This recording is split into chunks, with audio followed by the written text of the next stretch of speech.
요한복음 4장 말씀을 보았습니다. 4장의 전체 말씀을 봤는데 기억하실지 모르겠어요. 한번 내용을 쭉 잠깐 말씀드리면요. 예수님께서는 예루살렘에서 갈릴리로 이제 가야 되는데 가는 길에 의도적으로 어디를 들리셨죠? 사마리아 땅을 들리셨습니다. 중간 지점에 있는 사마리아 땅을 들리셨죠. 왜 의도적으로 갔는가? 한 여자를 만나기 위해서였습니다. 이 여인은 사마리아 사람이고 그리고 여자입니다. 그리고 남편이 5, 그리고 지금도 어떤 한 사람과 살고 있는, 그래서 유대인들, 남자들, 동네 사람들의 편견으로 거의 사람 취급을 받지 못하고 무시당하고 조롱받는 여인이었습니다. 예수님께서는 그 여인을 만나기 위해서 의도적으로 사마리아 땅으로 들어가신 것이죠. 사마리아에 이제 수가라는 동네에 야곱의 우물이 있었습니다. 피곤하신 예수님께서는 잠깐 그 우물가에 앉아 쉬시죠. 그때 예수님께서 만나시고자 하는 그 여인, 사람들의 눈을 피해서 사람들이 다니지 않는 정오 12시에 그때 우물에 와서 물을 기르러 옵니다. 그 여인에게 예수님께서는 말씀하시죠. 물 좀 달라. 여인은 예수님께서 유대인인 것을 알아보고, 아니 왜 유대인들은 상종도 우리와 상종도 하지 않는데 왜 나에게 물을 달라고 하느냐, 아주 퉁명스럽게 대답을 합니다. 그러자 예수님께서는 물을 달라고 한 사람이 누구인지 너가 알았다면은 내게 생수를 달라고 했을 것이다 라고 말씀하시죠. 그러자 여인은 아니 도대체 물그릇 그릇도 없고 뭐 바가지 이런 것도 없는데 어떻게 나에게 지금 당신이 나에게 생수를 준다는 겁니까? 이 우물이 야곱의 우물인데 당신이 야곱보다 큽니까? 또다시 퉁명스럽게 그렇게 이야기를 합니다. 그러자 예수님께서는 그 여자의 단지 목마름, 물을 마시는 목마름이 아닌 내적인 목마름, 갈급함을 아시고 계신 예수님께서는 말씀하시죠. 이 물은 마셔도 계속해서 목마르지만 내가 주는 물을 마시는 자는 영원히 목마르지 않을 것이다.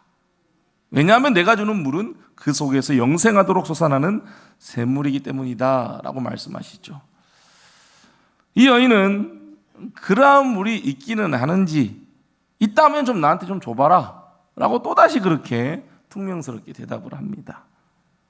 그러자 예수님께서는 그 여인의 가장 드러내고 싶지 않고 자신의 치부라고 생각하는, 어찌 보면 가장 어두운 죄의 문제죠. 그 죄의 문제를 예수님께서 꺼내십니다. 그 여인만 갖고 있던 그 문제를 꺼내시죠.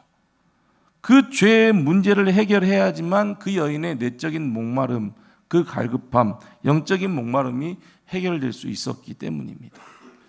그러면서 예수님께서 말씀하십니다. 가서 내 남편을 불러와라. 여인은 숨기고 싶었습니다. 그래서 뭐라고 하죠? 남편이 없다라고 말합니다. 하지만 예수님께서는 다 알고 계셨죠. 전에 5명의 남편이 있고 지금 함께 살고 있는 남자도 너의 남편이 아니니 그래, 내 말이 맞다. 너의 말이 맞다. 그렇게 말씀하십니다. 여러분, 사람들은 편견을 가지고 이 여인을 무시했습니다. 조롱하고 사람 취급을 하지 않았습니다. 보이면 조롱했어요. 그런데 예수님은 달랐죠. 이 여인의 마음을 만지기 시작합니다. 남편이 없다고 한 말이 맞다고 공감을 해주십니다. 그래, 너 말이 맞다. 이 여인은 남편을 바꾸면서 자신의 목마름, 가지고 있는 갈급함, 그 영적 목마름을 채워보려고 했죠. 하지만 아무리 채워려 해도 채워지지 않았습니다. 그래서 남편이 없다라고 한 말은 맞는 말이었습니다. 예수님께서는 여인의 그 마음을 아시고 이해하시고 공감하신 것이죠. 여인은 드디어 자신의 마음을 아시고 공감하신 그 예수님을 이제 누구로 인식하냐면 선지자로 인식하기 시작합니다. 선지자로 인식합니다. 자신의 가장 어두운 부분, 가리고 싶은 죄의 부분, 채우려 해도 채워지지 않는 그 영적인 갈급함을 이분은 다 알고 있는 거예요. 말하지도 않았는데 다 알고 있는 거예요. 알 뿐만 아니라 또한 자신의 마음을 공감하고 계시는 거예요. 그래서 이 예수님에 대해서 이분은 선지자구나. 인식이 바뀐 거죠. 선지자가 아니고서는 그렇게 할 수 없다고 생각한 것입니다. 자, 그렇게 예수님을 선지자로 인식한 사마리아 여자. 이제 예수님께 질문을 던집니다. 과연 어떤 질문일까요? 함께 오늘 본문 20절을 함께 한번 읽어보겠습니다. 이 여자가 던진 질문이에요. 자, 읽겠습니다. 시작. 우리 조상들은 이 산에서 예배하였는데 있다 하더이다. 아멘. 조금은 좀 뜬금없는 질문 같아요. 그렇죠? 네, 뭐 남편이 있다 없다 뭐 안다 다 안다 막 얘기하셨는데 갑자기 예배에 대한 질문을 한 거예요. 어쩌면 이 여인은 이제 다 드러났잖아요. 자신의 치부가 다 드러났잖아요. 그러니까 어떻게 보면 여자는 좀 화제를 좀 바꿔보려고, 이 대화의 화제를 바꿔보려고 의도적으로 이런 질문을 했을 수도 있습니다. 하지만 이제 오늘 본문 전체적으로 보면 이 여인의 질문은 하나님께 나아가 자신의 그 갈급함을 해결할 수 있는, 영적인 목마름을 해결할 수 있는 예배. 그래도 여기에 이 여인은 관심이 있었어요. 이 예배에 대한 갈급한 마음으로 이분은 선지자다. 과연 그러면은 어떤 예배가 맞는 예배인가? 어떤 예배가 그럼 내 영적인 갈급함을 채워줄 수 있는 예배인가? 이 관심을 가지고 질문을 던진 것이죠. 예배에 대한 갈급함이 있었던 이 여인의 질문에는 이제 두 장소가 나옵니다. 두 장소가 나오는데 여인은 이 산에서 예배, 이 산과 그리심산이죠. 사마리아에 있는 그리심산입니다. 그리고 예루살렘입니다. 두 지역이 나와요. 예루살렘에 있는 성전, 그리고 그리심산에 있는 성전이죠. 사마리아 사람들은 그 그리심산에 있는 성전에서 예배를 드렸습니다.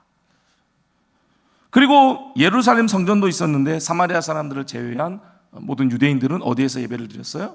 네, 예루살렘 성전이죠. 예루살렘 성전에서 예배하는 게 맞다고 주장합니다.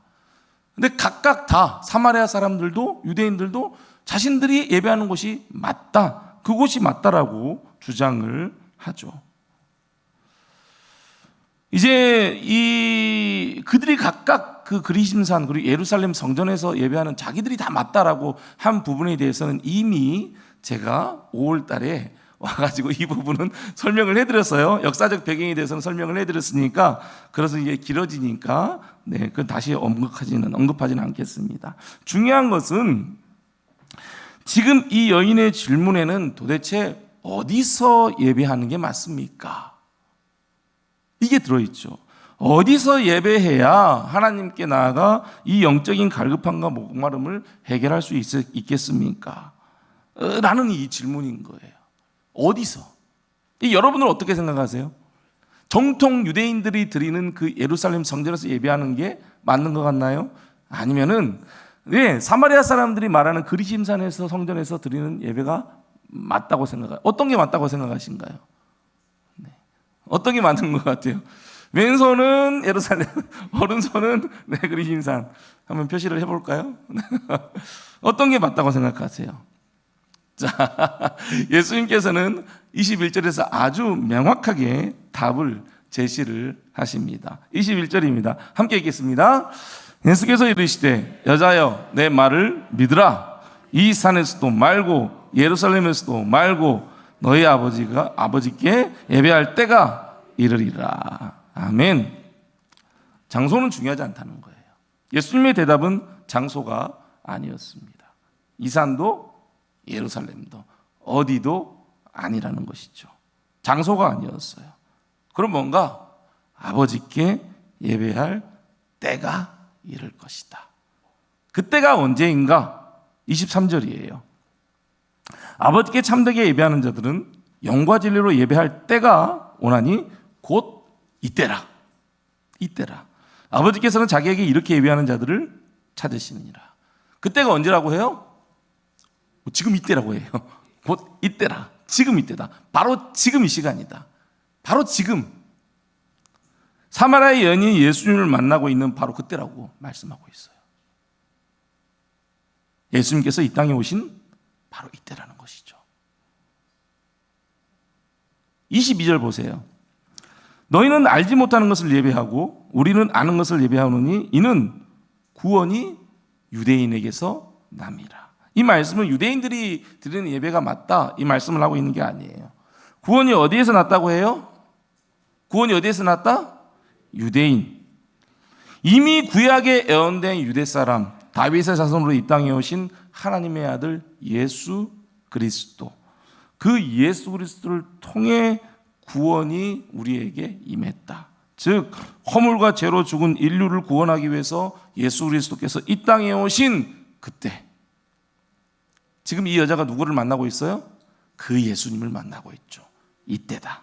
이때가 곧 아버지께 예배할 때다.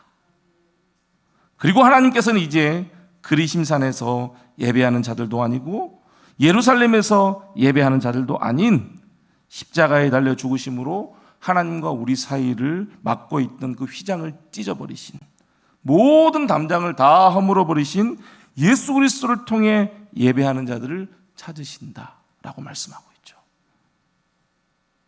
그리고 예수 그리스도를 통해 예배하는 자들은 이제 어떻게 예배해야 하는가, 24절에서 말씀을 하고 있습니다. 함께 한번 읽어보겠습니다. 시작. 하나님은 영이시니 예배하는 자가 영과 진리로 예배할지니라. 아멘. 예수 그리스도 통해서 이제 하나님께 정말 진정으로 예배할 때가 지금 바로 이때인데, 예수님께서 오신 이때인데, 이때 어떻게 예배를 해야 되는가? 장소가 문제가 아니라고 했어요. 어떻게 예배해야 되는가? 그리심산에서의 성전도 예루살렘 성전도 아니다. 어떻게 예배해야 되는가? 영이신 하나님, 하나님은 영이십니다. 그렇기 때문에 영이신 하나님께 뭘로 예배하라고요? 영으로, 그리고 진리로 예배하라고 합니다. 다시 좀 예루살렘과 그리심산으로 좀 가보겠습니다. 예루살렘 성전에서 드려졌던 예배, 그 예배는 영으로 드리는 예배가 아니었습니다. 그 당시 유대인들은 그 성전에서 형식적인 제사만 남아 있었죠. 형식적으로 드려지는 제사만 남아 있었습니다. 절기를 지키고 그들이 때가 되어서 모여서 예배는 드리는데 형식적인 예배만 남아 있었죠. 그래서 예수님께서는 재물을 사고 파는, 장사하는 곳이 되어버린 그 성전에서 예수님께서는 그것을 다 둘러엎으시면서 화를 내시면서 내 집은 만민이 기도하는 집이다. 왜 너희들 이렇게 더럽히고 있느냐? 왜 형식적인 제사만 드리고 있느냐? 왜 사고 팔고 너희 이득을 위해서 종교 지도자들은 왜 그렇게 형식적인 제사만 드리느냐? 라고 많은 화를 내시죠. 말라기서, 구약 성경의 마지막 말라기서에서는 누가 좀 성전문을 닫았으면 좋겠다. 그래서 제발 이들이 예배하지 못하게 했으면 좋겠다. 그렇게 말씀하십니다. 왜요? 그 성전에서 드려진, 예루살렘 성전에서 드려진 모든 예배는 형식적인 제사만 남아 있었거든요. 하나님을 향한 마음은 하나도 없었어요. 형식만 남아 있었어요. 그렇다면 그리심산에서 드려진 사마리아인들이 드린 성전에서 예배는 어떨까요? 그들의 예배는 진리가 없었습니다. 진리로 드리는 예배가 아니었습니다. 어쩌면 사마리아 사람들에게는 하나님을 예배하고자 하는 마음, 이 여인처럼 아주 마음은 간절했을지 모르겠어요. 간절했을지 모릅니다. 열심으로 예배를 드렸을 수도 있어요. 하지만 그들은 하나님께서 주신 말씀을 거절했습니다. 거부했어요. 그들은 뭐에만 갇혀 있냐면은 앞에 모세 오경 그 말씀 안에만 갇혀 있어요. 모세 오경의 말씀 안에만 갇혀 있어요. 더 이상 다른 말씀은 받아들이지 않아요. 사마리아 사람들은. 그렇게 모세 오경 안에만 갇혀 있던 그들은 그들이 지은 그 그리심산에서의 성전에서의 예배만 옳다고 생각을 한 것이죠. 구원이 유대인에게서 난다는 말씀을 그들은 받아들이지 못한 거예요. 그리고 그들의 뭐만 있어요? 이 예배가 맞다, 여기에서 드린 예배가 맞다라는 열심만 있었어요. 말씀은 없고 하나님에 대한 진리는 없고 그들의 열심만 있었죠. 어찌 보면 다른 우상 숭배자들과 전혀 다르지 않은 상태입니다. 그들도 열심히 있거든요. 그들도 열심히, 심지어는 자기의 자식을 제물로 바치면서까지도 그들은 제사를 드렸습니다. 전혀 하나님의 말씀에 맞지 않은 제사였죠. 어떻게 보면 사마리아 사람들이 그리심산 성전에서 드린 예배가 그런 예배였을 수도 있습니다. 그저 자기들의 열심으로만 드린 헛된 예배였던 것이죠. 그래서 예수님께서는 이 두 예배를 모두 다 책망을 하신 것입니다. 마음은 전혀 없고 형식만 남아있는 예루살렘 성전에서의 예배, 말씀이 없는 진리를 받아들이지 않고 자기들의 열심으로만 예배하는 그리심 성전에서의 예배, 이 두 예배는 모두 잘못된 것이다. 하나님께서 찾으시는 예배자, 하나님께서 원하시는 예배는 예수 그리스도를 통해 하나님께 예배하는데 참된 마음과 진정한 마음과 말씀 안에서 진리로 드려지는 예배여야 한다는 것입니다. 예수 그리스도를 통해 하나님께 나아가 정말 마음을 다해서 온 마음과 정성을 다해서 또한 진리로, 말씀 안에서 진리로 드려지는 예배가 참된 예배이며 하나님께서는 그러한 예배자를 찾으신다라고 말씀하신 것이죠. 예수님께서는 그렇게 사마리아 여자에게 영이신 하나님께서 원하시는 예배는 자기의 열심만 있는 그리심산에서의 예배도 아닌, 마음이 없는 그 형식만은 예루살렘에서의 예배도 아닌 참된 마음과 말씀 안에서의 진리로 드려지는 예배임을 가르쳐 주신 것입니다. 자, 이 가르침을 받은 이 사마리아 여자는 또 어떤 반응을 그럼 보일까요? 이렇게 말씀을 듣고 예수님의 가르침을 받았다면, 와, 예수님, 저도 그럼 좀 그런 예배를 드릴 수 있게 도와주세요. 저도 그런 영과 진리로 예배할 수 있게 도와주세요. 그렇게 질문을 해야 되잖아요. 어떻게 하면 그렇게 드릴 수 있습니까? 그런데 25절 보시기 바랍니다. 여자가 이르되 메시아 곧 그리스도라 하는 이가 오실 줄을 내가 아노니 그가 오시면 모든 것을 우리에게 알려주시리이다. 아멘. 우리는 이미 이 말씀을 알고 있죠. 그러니까 크게 와닿지 않아요. 그런데 여러분, 이 여인은 누구를 지금 언급하고 있어요? 메시아를 언급하고 있어요. 그리스도를 언급하고 있어요. 근데 지금 그 여자가 만나고 있는 사람이 누구예요? 메시아이시죠. 그리스도예요.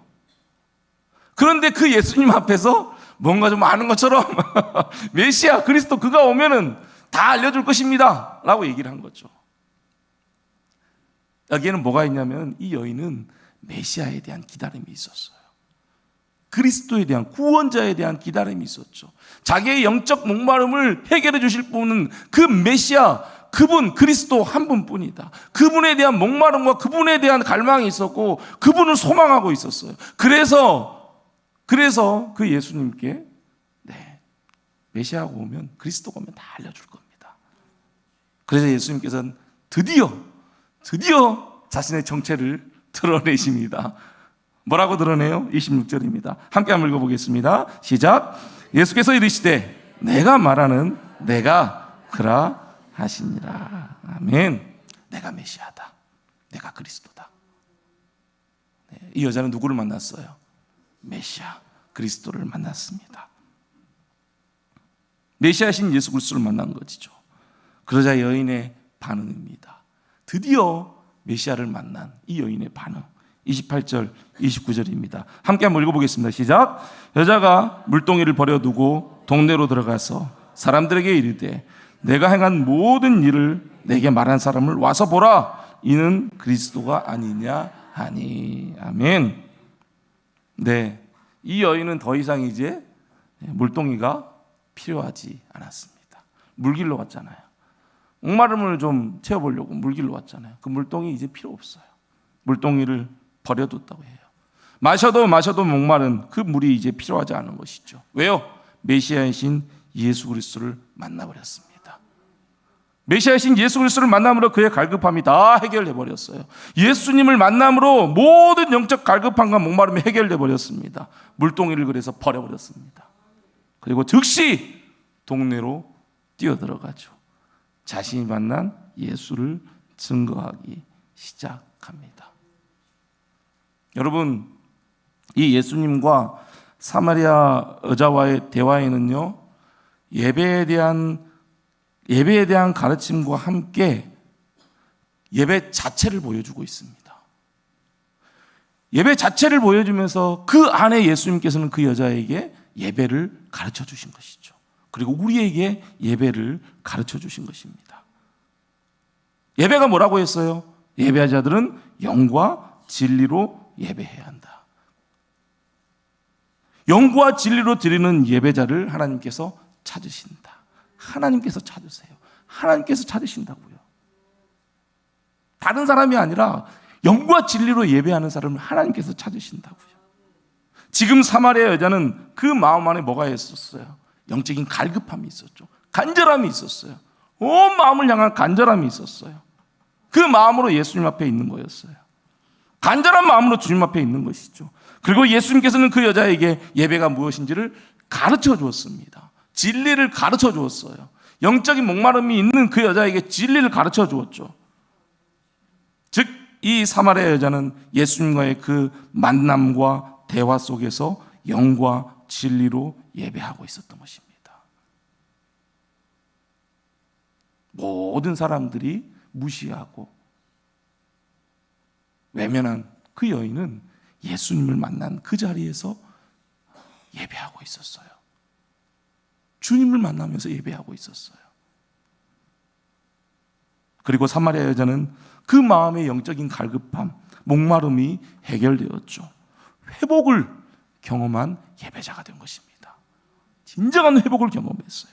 메시아이신 예수 그리스도를 만남으로 그의 영이 회복되고 그의 삶이 회복돼 버렸습니다. 이제는 그리심산, 예루살렘, 어디에서 예배해야 맞는지, 어디서 하나님을 만날 수 있는지, 어디에서 나의 이 갈급함이 해결될 수 있는지 더 이상 고민할 필요도 없어요. 근심할 필요도 없어졌어요. 메시아이신 예수 그리스도를 만나 영과 진리로 예배함으로 영적 갈급함이 다 해결되었습니다. 또한 이제는 그 여인은 사람들을 피해서 다닐 필요도 없게 되었어요. 사람들을 두려워하거나 사람들의 시선을 피할 필요도 없었어요. 오히려 지금 말씀하고 있잖아요. 내가 지금 메시아를 만났다. 그 사람들에게 달려가서 내가 예수를 만났다. 내가 메시아를 만났다. 내가 그리스도를 만났다. 그 사람들에게 전파하고 있습니다. 삶이 변화되었어요. 영이 변화되고 삶이 변화되었습니다. 여러분, 다시 말씀드리지만 유대인들과 남자들과 동네 사람들의 편견 속에서 그들의 시선을 피해 다녀야만 했던 그 사마리아 여자, 언제나 영적인 갈급함과 목마름을 다른 것으로 채우려 했던 사마리아 여자, 그녀는 메시아의 신 예수 그리스도를 만나며 그 안에서 영과 진리로 예배함으로 회복되었습니다. 영이 회복되고 삶이 회복되었습니다. 여러분, 정말 오늘 드려지는 예배, 다음 주에도 계속해서 드려질 예배, 우리의 예배가 이 사마리아 여자와 같은 예배가 될 수 있기를 소망합니다. 영으로 드려져야 합니다. 영적인 갈급함이 있어야 합니다. 마음을 다해야 합니다. 형식만 남아있는 예배로는 결코 회복을 경험할 수 없어요. 또한 마음만으로는 되지 않아요. 진리로 예배해야 합니다. 진리인 말씀 안에서 예배해야 돼요. 나의 열정만 가지고 예배하라는 것이 아닙니다. 진리인 말씀이 나의 전 인격을 휘감아야 합니다. 말씀으로 마음이 녹아내려져야 합니다. 말씀이 우리의 마음을 바꾸어 놓아야 합니다. 그렇게 영과 진리로 예배하는 자를 하나님께서 찾으십니다. 그렇게 영과 진리로 예배할 때 우리의 영이 회복되고 우리의 삶이 회복됨을 여러분 믿으시기 바랍니다. 2026년 우리 대치중학교의 예배가 정말 새로워질 수 있기를 소망합니다. 영적 예배가 되기를 소망합니다. 그냥 주일 시간에 맞춰 순서에 맞춰 절대 그렇게 예배하지 마시기 바랍니다. 마음을 다하십시오. 영이신 하나님을 만나기 위해서 영으로 예배해야 합니다. 간절한 마음으로 예배하십시오. 또한 말씀 안에서 진리로 예배해야 합니다. 말씀이 나의 마음을 변화시키도록 간절함으로 예배하시기 바랍니다. 여러분, 2026년 한 해의 표현은 예배자가 되자입니다. 이미 송구영시 예배 때 말씀을 드렸죠. 예배자가 되자. 영이신 하나님께 영과 진리로 예배함으로 회복을 경험하는 예배자가 되기를 소망합니다. 교회의 모든 것은 예배에서 시작됩니다. 예배에서 시작됩니다. 주일이 맨 앞에 있는 이유가 그거예요. 예배를 함으로 한 주간이 시작되는 것입니다. 하나님을 만나는 예배, 영과 진리로 드려지는 예배, 회복을 경험하는 예배로 시작하여 교회의 모든 사역들이 이루어진다는 사실을 여러분 반드시 기억하시기 바랍니다. 그래서 올 한 해 우리 모든 성도들 영과 진리로 예배함으로 회복을 경험하는 예배자가 되시기를 주님의 이름으로 축복합니다.